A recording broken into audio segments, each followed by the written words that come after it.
नमाज पढ़ने के लिए वज़ू का होना ज़रूरी है। बग़ैर वज़ू के कोई नमाज नहीं होती है। ना ही नमाज जनाजा होती है, ना ही फ़र्ज़ नमाजें होती है और ना ही कोई नफिल नमाज बग़ैर वज़ू के होती है। हर नमाज को अदा करने के लिए वज़ू का होना ज़रूरी है। अब वज़ू के अंदर फ़र्ज़ कितने हैं?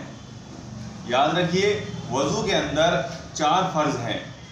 इन 4 फ़र्ज़ों का अदा करना लाजमी और ज़रूरी है। अगर इन 4 फ़र्ज़ों में से कोई एक फ़र्ज़ भी पूरा ना हो सका तो फिर इंसान का वज़ू नहीं होगा, और जब वज़ू नहीं होगा तो नमाज भी नहीं होगी। वो 4 फ़र्ज़ कौन कौन से हैं? नंबर 1, पूरे चेहरे का धोना। पेशानी के बालों से ठोड़ी के नीचे तक, एक कान की लो से दूसरे कान की लो तक पूरा चेहरा धोना, ये वज़ू में फ़र्ज़ है। दूसरा फ़र्ज़, दोनों हाथों को कोहनियों समेत धोना। तीसरा फ़र्ज़, चौथाई सर का मसा करना। और चौथा फ़र्ज़ है दोनों पैरों को टखनों समेत धोना। ये 4 फ़र्ज़ वज़ू के अंदर लाजमी और ज़रूरी है।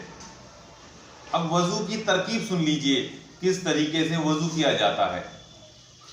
वज़ू के अंदर सबसे पहले आप नियत कर लीजिए कि मैं वज़ू करता हूँ या करती हूँ, जिस नमाज के लिए भी आप वज़ू कर रहे हैं। उसके बाद अपने दोनों हाथों को गट्टों समेत 3 मरतबा धोएं और उसके बाद 3 मरतबा कुल्ली करें। अगर मिसवाक है तो मिसवाक कर लीजिए, अगर मिसवाक नहीं है तो फिर अपने सीधे हाथ की शहादत की उंगली से अपने दांतों को साफ कर ले। उसके बाद जब आपने 3 मरतबा कुल्ली कर ली और दांतों में शहादत की उंगली फेर ली तो फिर 3 मरतबा नाक में पानी डालें। नाक को साफ करने के लिए उल्टे हाथ की ये छोटी उंगली को इस्तेमाल करें और अपनी 3 मरतबा नाक को साफ करें। उसके बाद 3 मरतबा अपना पूरा चेहरा धोए। याद रखिए, पूरा चेहरा धोना है, यहाँ तक कि ये यहाँ से यहाँ तक। बाज़ लोग पूरा चेहरे में माथा भी ढंग से नहीं धो पाते हैं और ये आधे गाल उनके सूखे रह जाते हैं, लिहाजा 3 मरतबा पूरा चेहरा धो ले।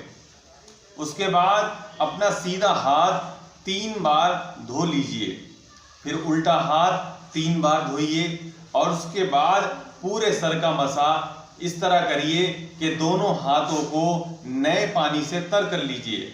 फिर उसके बाद ये 3 उंगली इस तरीके से फेरते हुए पीछे गुद्दी तक ले जाइए।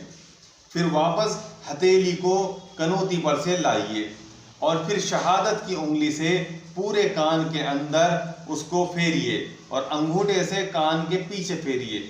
और ये जो हाथों का नीचे का हिस्सा है, इससे गर्दन का मसा कर लीजिए। और फिर अपने दोनों पैरों को पहले सीधा पैर 3 मरतबा धोएं, उसके बाद उल्टा पैर 3 मरतबा धोएं। पैरों को धोते समय पैरों की उंगलियों में खिलाल करना भी सुन्नत है। उसका तरीका यह है कि पहले सीधे पैर की छोटी उंगली से खिलाल करना शुरू करें और उसको अंगूठे तक लाएं। फिर उसके बाद उल्टे पैर के अंगूठे से शुरू करें और उसको छोटी उंगली तक लेकर जाए। इस तरीके से हम उंगलियों का खिलाल करेंगे। अगर चेहरे पर दाढ़ी है तो दाढ़ी का खिलाल करना भी सुन्नत है। याद रखिए, वज़ू के अंदर ज़्यादा पानी बहाने से वज़ू का सवाब ख़त्म हो जाता है, या वज़ू इतनी आराम से करना कि दूसरे आज़ा सूखने लग जाए, वो भी मकरूह है। कुछ चीज़ें इनमें मकरूह है, कुछ चीज़ें इसमें मुस्तहब है। किबला रुख होकर वज़ू करना ये मुस्तहब है, बग़ैर किसी की मदद लिए वज़ू करना ये मुस्तहब है। याद रखिए, वज़ू करना भी अल्लाह की इबादत है। जो इंसान हम मुस्तकिल वज़ू से रहेगा वो इंसान अल्लाह के ज़्यादा करीब होगा, उस इंसान की दुआएं ज़्यादा कबूल होगी और वो इंसान अपना ठिकाना जन्नत में बना लेगा। वज़ू करना ये प्यारे आका सल्लल्लाहु अलैहि वसल्लम की